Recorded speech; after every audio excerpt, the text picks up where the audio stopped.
Bienvenue dans cette nouvelle vidéo consacrée à la version japonaise de Final Fantasy Brave Exvius. Voilà, depuis quelques jours, on a eu droit à l'arrivée du personnage principal de Final Fantasy XV, Noctis, à la fois sur la version globale et sur la version japonaise du jeu. Donc sur la version globale, vous avez pu le découvrir aux côtés de Charlotte, Chizuru et Mercedes. Et sur la version japonaise, il est accompagné d'autres personnages. Et c'est pas la seule différence qu'il y a sur cette bannière. Et donc, on va le découvrir tout de suite. Alors, les deux personnages qui sont arrivés en même temps que Noctis, je les ai récupérés. Mais pas Noctis malheureusement. Et bon, j'aurais bien aimé pouvoir vous les montrer en combat, malheureusement ils sont encore en cours de leveling. Et là, au moment où je tourne cette vidéo, je n'ai pas réellement de moyen de farmer rapidement l'XP. Il n'y a pas de cactuars à récupérer, que ce soit dans un event à farm ou bien dans la zone des cactuars qui est débloquée tous les week-ends sur le jeu. Au moins, on verra Noctis, ne vous en faites pas. En tout cas, on va passer par la news donc pour parler des différentes compétences des personnages. Donc voilà, les trois persos, le fameux Noctis, accompagné de Aura et de Grom. Et donc, on va parler de tout ce joli monde.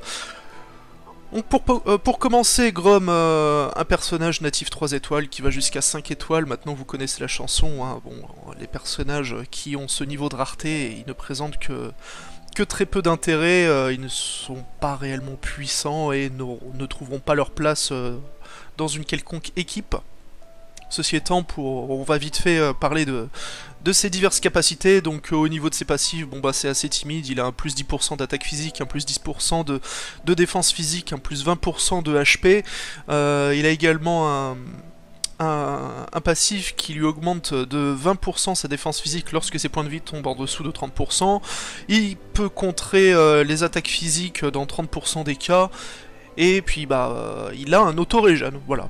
C'est à peu près tout ce que le personnage possède. Ah si, il a également la possibilité de couvrir les personnages féminins dans 5 petits pourcents des cas. Et s'il fait cette couverture, il a 30% de chance de contrer avec un boost de résistance élémentaire de feu. Et un tout petit peu de résistance élémentaire de vent et de terre. Ça c'est juste 3 et 1%, et c'est 30% de boost de résistance au feu, ce qui est assez bizarre. Mais bref, ensuite, alors c'est un personnage qui possède, même si c'est pas a priori un tank, une capacité pour attirer l'aggro sur lui dans 80% des cas durant 2 tours.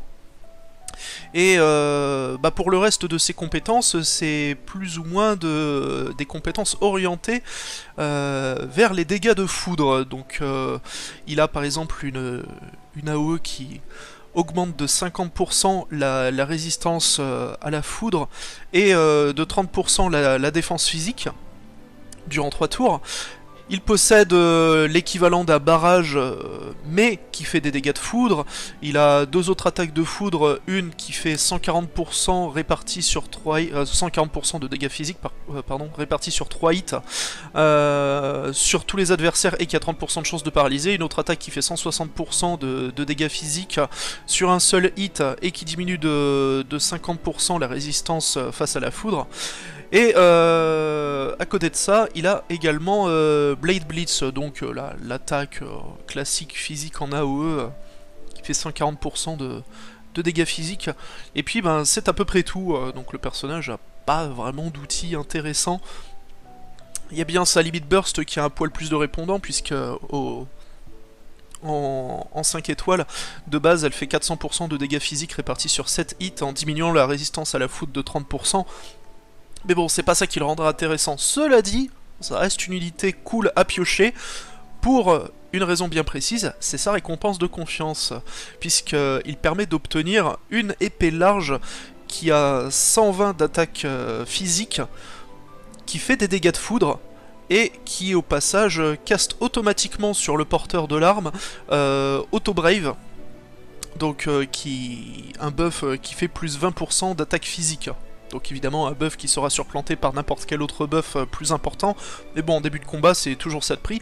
Mais surtout, avoir une épée large, donc une arme qui est très forte, un type d'arme qui est très fort dans la méta actuelle, mais et surtout qui fait des dégâts de foudre, et ben c'est excellent, parce que jusqu'à présent, c'était l'un des problèmes dans le jeu, c'est qu'il n'y avait pas vraiment d'armes faisant des dégâts élémentaires de foudre qui étaient intéressantes. Je crois que au final, l'arme la plus puissante pour faire des dégâts de foudre jusqu'à maintenant, c'était un katana avec 60 d'attaque physique, ce qui était relativement faible.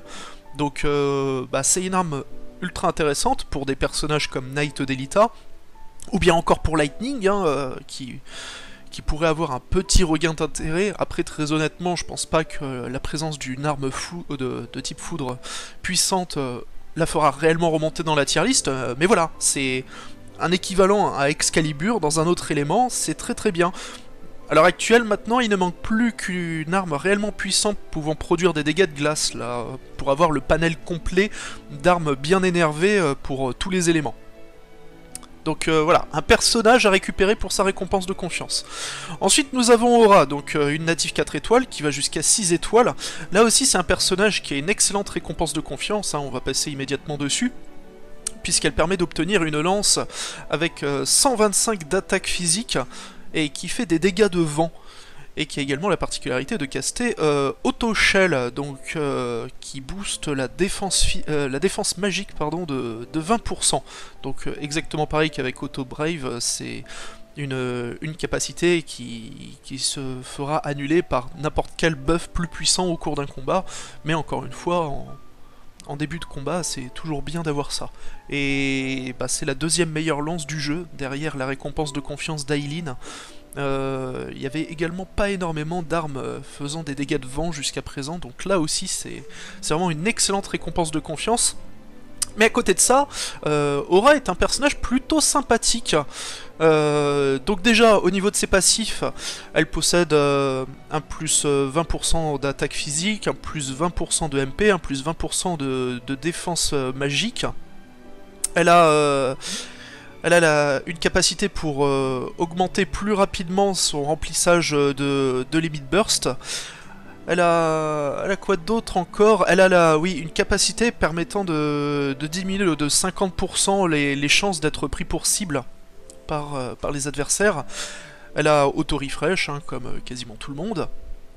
Et elle a Spear Mastery, donc qui augmente de 50% son attaque physique si elle est équipée d'une lance, et qui lui donne également un bonus de plus 20% de résistance au vent. Donc déjà au niveau de ses passifs, elle est plutôt dans la moyenne des attaquants physiques assez puissants, parce qu'elle a en plus une stat d'attaque de base de 253 en 6 étoiles. Donc couplé avec ses bonus qui lui montent ses passifs à 70% d'attaque physique, et voilà, elle est dans la moyenne des Orlandu, Aileen, Tidus, etc. Donc c'est parfait. Et elle possède plusieurs capacités assez intéressantes. Donc elle a des buffs. Elle a Cheer, donc qui augmente de 40% l'attaque et la défense physique durant 3 tours sur toute l'équipe. Elle a un petit sort de soin qui remet environ 1000 points de vie sur une seule cible et qui soigne le poison, le sommeil, la paralysie et le virus. Elle a également un sort en AOE qui augmente de 50% durant 3 tours le remplissage de la limite burst. Donc ça c'est quelque chose d'assez appréciable parce qu'il n'y a pas énormément de personnages qui proposent ce genre de capacité. Donc c'est très très intéressant. Et elle a également un sort qui booste pour toute l'équipe la résistance face au vent de 50% et la défense magique de 45% durant 3 tours. Donc là aussi un petit sort utilitaire fortement appréciable. Et donc à côté, comme c'est une attaquante physique, principalement, elle a des sorts qui vont dans ce sens-là. Donc elle a un barrage amélioré, en fait c'est exactement la même chose que Bartz en 6 étoiles, c'est-à-dire une attaque qui fait 5 coups d'affilée avec 90% de dégâts physiques. Et donc qui produit des dégâts de vent. Elle a une autre attaque de vent en AOE qui fait 200% de dégâts physiques répartis sur 3 hits. et qui diminue la résistance au vent de 50%. Et ensuite, elle a une dernière attaque qui fait 180% de dégâts physiques sur une seule cible, répartie sur 12 hits, et qui ignore la défense physique de 50%. Donc une attaque plutôt sympa. Peut-être un poil plus faible que les grosses attaques des meilleurs attaquants physiques du jeu, mais quand même une attaque sympa.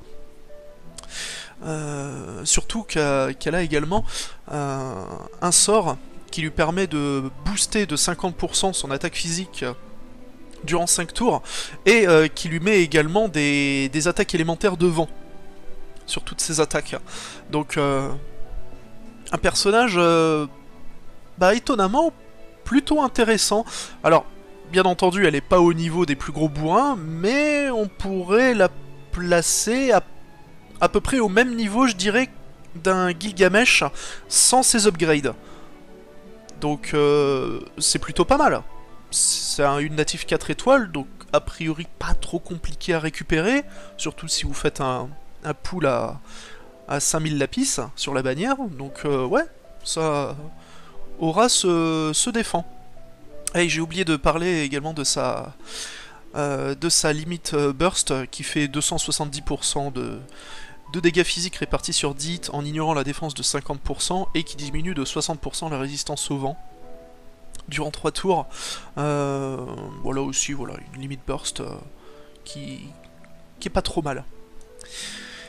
Et donc enfin le gros morceau, Noctis, donc le natif 5 étoiles qui va jusqu'à 6 étoiles de cette bannière. Alors, moi je me demandais réellement comment ils allaient faire pour introduire à la fois Noctis sur la version globale et sur la version japonaise.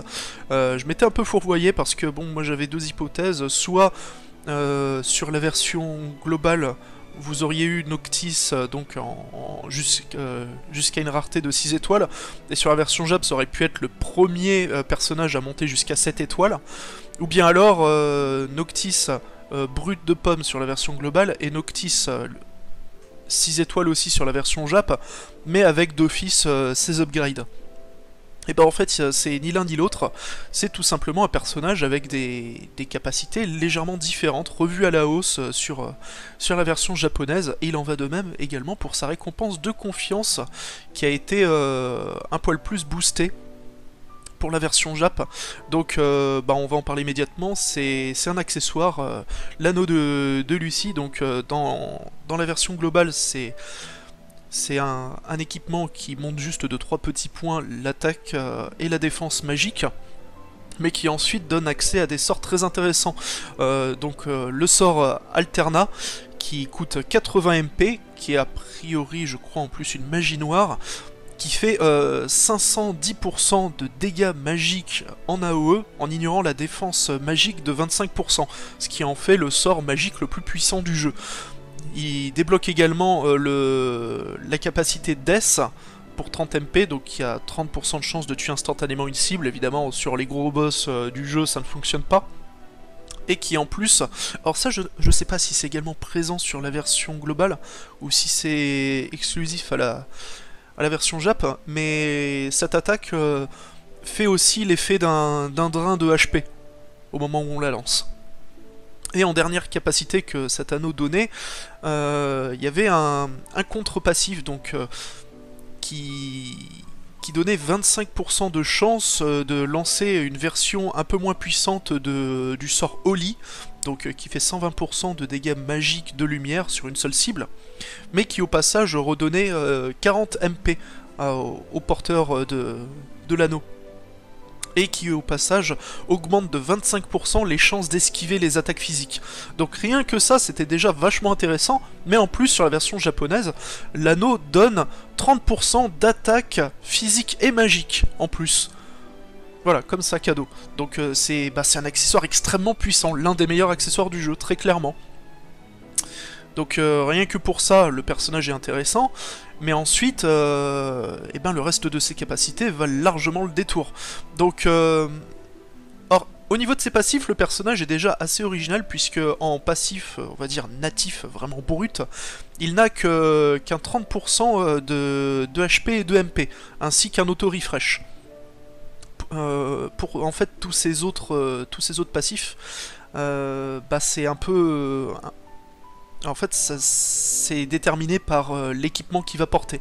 Donc, si il porte une dague, il aura un plus 30% d'attaque et de défense physique. S'il porte une arme à feu, il a un plus 30% de défense physique et d'attaque magique. S'il porte un katana, c'est plus 30% d'attaque physique et d'attaque magique. S'il porte une épée, c'est 40% d'attaque physique et de défense magique. S'il porte une épée large, c'est 40% d'attaque physique et 20% de défense physique.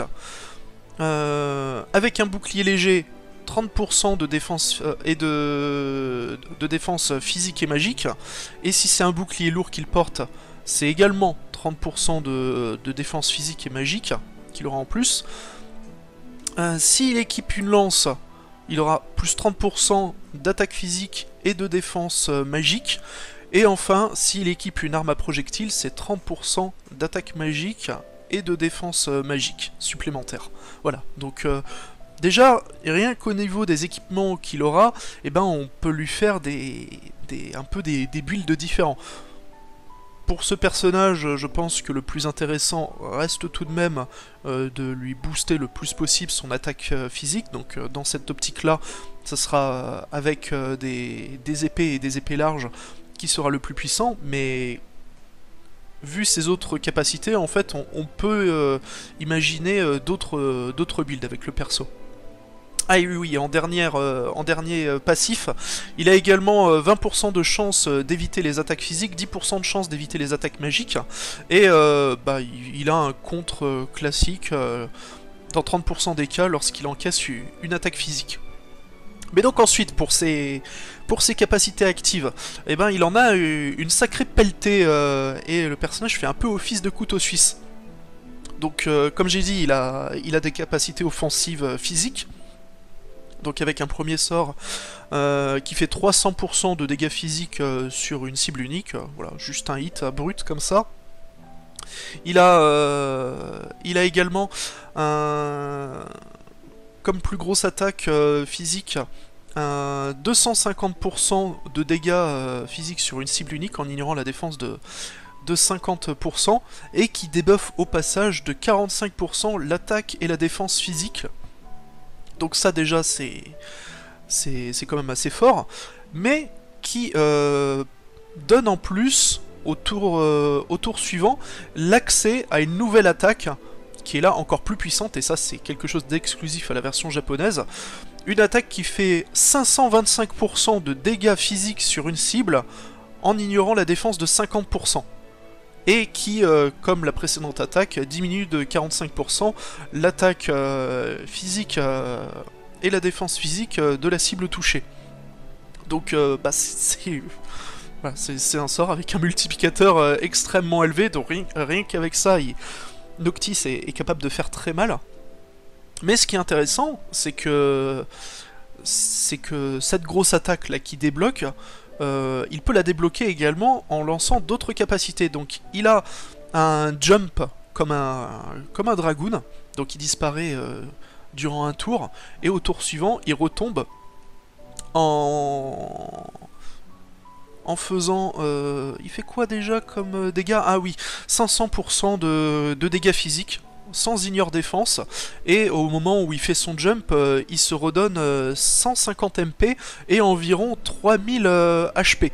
Donc ça, rien que ça, c'est déjà très fort pour pouvoir se régénérer tranquillement, mais en plus, quand il revient de son jump, eh ben, il débloque aussi sa plus grosse attaque, voilà, le 525% de dégâts physiques en ignorant la défense physique de 50%. Il y a accès. Et il y a encore d'autres capacités qui lui donnent accès à cette attaque. Un sort qui lui permet d'esquiver les 3 prochaines attaques physiques qu'il était censé recevoir. Bah, quand il lance ce sort, hop là, il débloque encore sa plus grosse attaque. Et enfin, il y a une dernière façon de débloquer sa plus grosse attaque, c'est en lançant sa limit burst. Une limit burst qui est d'ailleurs extrêmement puissante, puisqu'elle fait 1000% de dégâts physiques avec sa version 6 étoiles, répartie sur 5 hits, et qui en plus augmente de 100% toutes les stats de l'équipe durant 2 tours.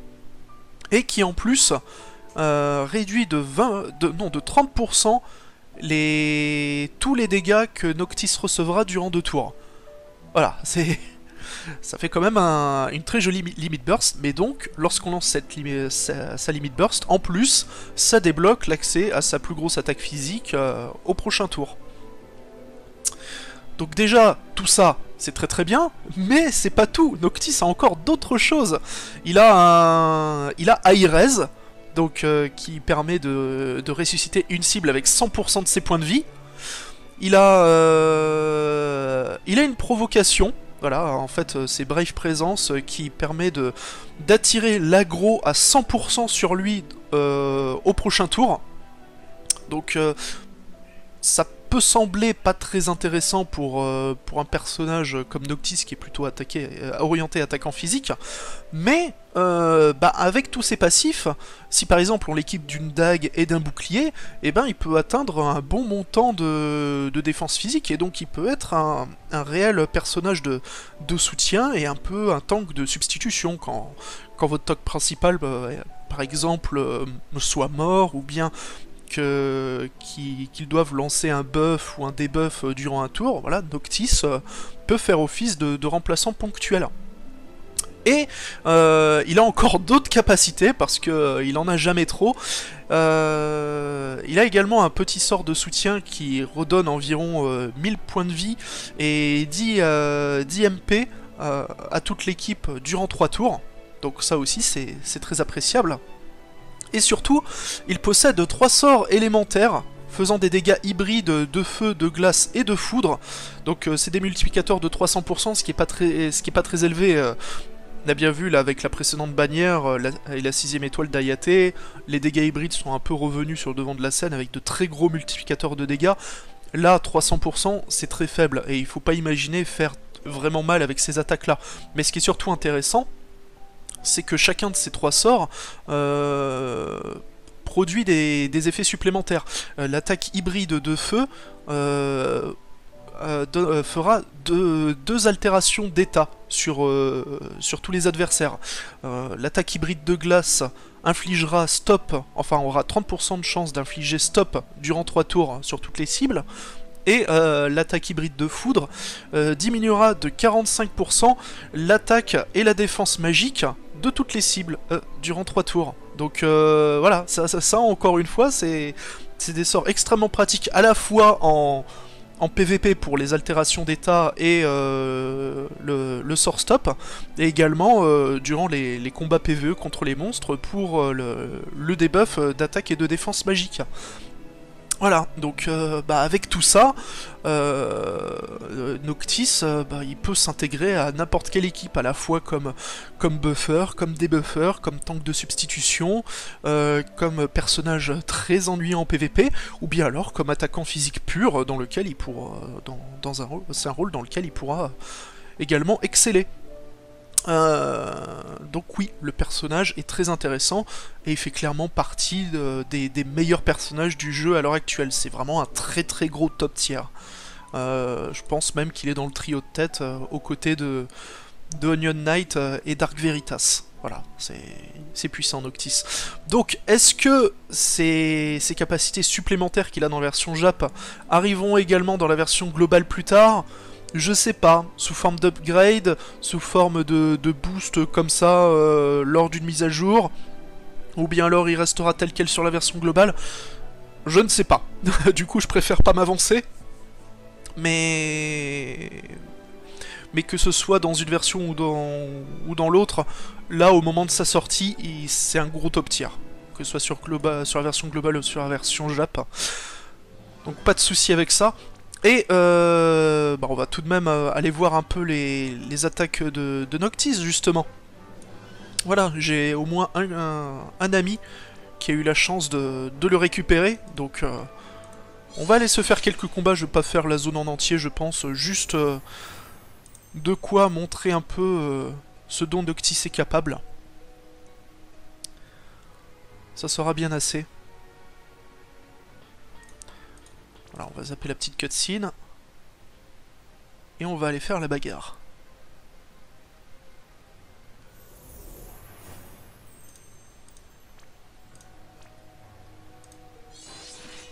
Donc là, il avait un peu plus de 900 d'attaque physique, je crois, le Noctis avec lequel je suis parti. Ouais, voilà.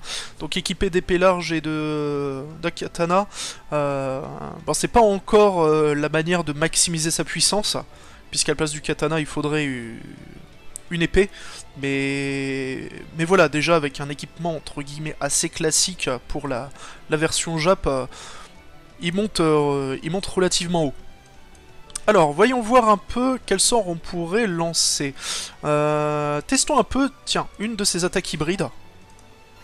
Donc il consomme quand même pas mal de MP, hein. 54 MP, c'est pas donné. Voilà, bon, sur des ennemis comme ça, les dégâts hybrides seront quand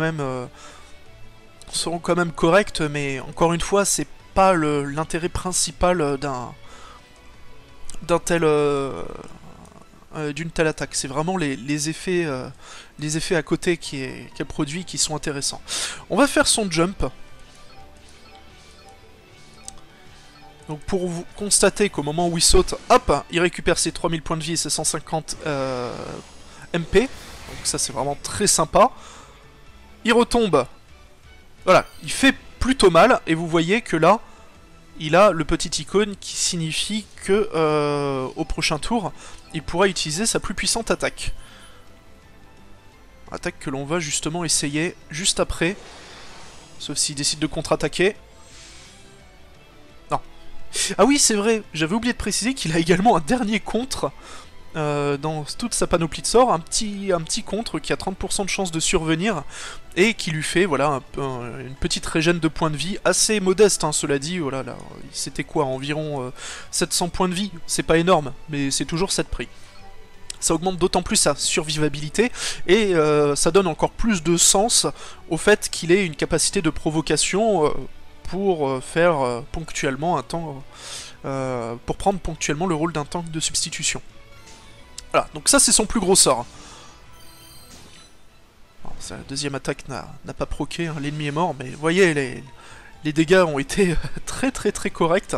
Et ils le sont déjà avec son attaque à 250% de dégâts physiques. Hein.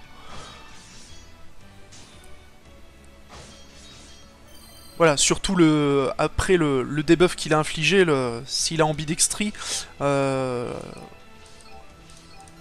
la deuxième fois ça fait plutôt mal.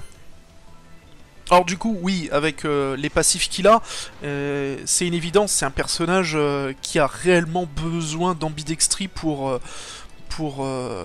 révéler son plein potentiel. Et ça, je pense que désormais, c'est pas quelque chose que j'ai besoin de préciser plus que ça. Ça tombe plutôt sous le sens. Alors par contre, le seul défaut, on va dire, de Noctis, c'est la vitesse de remplissage de sa Limit Burst, qui demande énormément de cristaux de Limit Burst pour être rempli. Et puis il n'a pas de passif pour augmenter davantage son remplissage de jauge. Et c'est bien triste parce que bah, le gros boost de stats qui permet de donner à toute l'équipe lorsqu'il lance sa Limit Burst, eh ben, il est vraiment ultra alléchant. Donc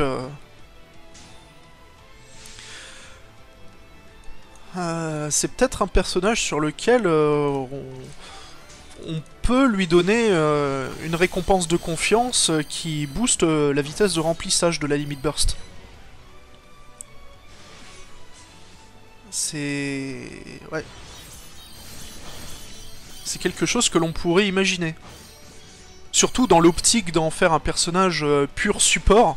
Là, on lui met plusieurs fois des récompenses de confiance pour augmenter sa jauge de Limit Burst. Comme ça, il pourrait utiliser très souvent cette attaque pour booster de 100% toutes les stats de l'équipe. Parce que mine de rien, encore à l'heure actuelle, sur la version Jap, il y a que très peu de personnages qui sont capables de booster de 100% toutes les stats de l'ensemble de l'équipe. Ok. Parce que là, ouais, je crois qu'il y a juste Ramza en fait. Et désormais Soleil avec ses upgrades. Donc ça fait pas énormément de personnages capables de faire ça.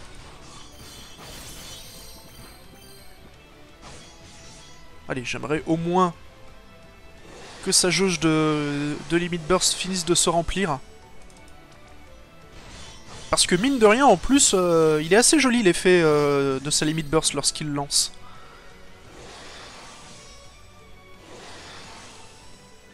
Voilà, c'est bon. On va quand même se re-soigner.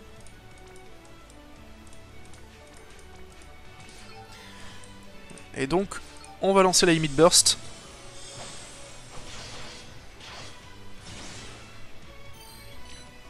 Voilà, assez stylé. Et donc, surtout, bah, c'est le boost de stats que ça produit sur tout le monde. Si on regarde par exemple, là, Noctis, voilà, il est à 1082 d'attaque physique. Avec le boost, ce qui est largement mieux.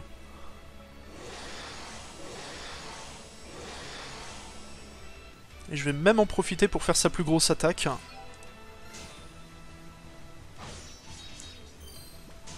Voilà, de 1 hit à 200 000, suivi de 2 autres à environ 70 000. En plus, bah, le debuff fait que qu'il aurait presque produit le double de dégâts si s'il avait attaqué une deuxième fois. Donc ouais, le perso fait mal. Le perso fait très mal. Mais voilà, bah, je pense avoir montré à peu près ses capacités. Bon, il restait les autres attaques hybrides et son petit sort de soins et de régène MP, mais bon, voilà, vous pouvez largement imaginer à quoi ça peut bien ressembler. En bref, si vous êtes sur la version japonaise, la bannière dans laquelle se trouve Noctis est une excellente bannière sur laquelle vous pouvez faire des tirages. Rien que pour le personnage de Noctis, ça vaut largement le coup. Mais à côté de ça, vous avez Aura, qui est une attaquante physique assez correcte. Et puis, au pire, vous avez également le natif 3 étoiles, Grom, qui vous permettra de farmer une très très bonne arme pour vos personnages. Donc, ça vaut le coup. Claquer des lapis, personnellement, moi je n'en ai pas en ce moment, donc je m'abstiens. En tous les cas, je vous fais des bisous moustachus et je vous souhaite un bon jeu sur la version japonaise de Final Fantasy Bravecgus.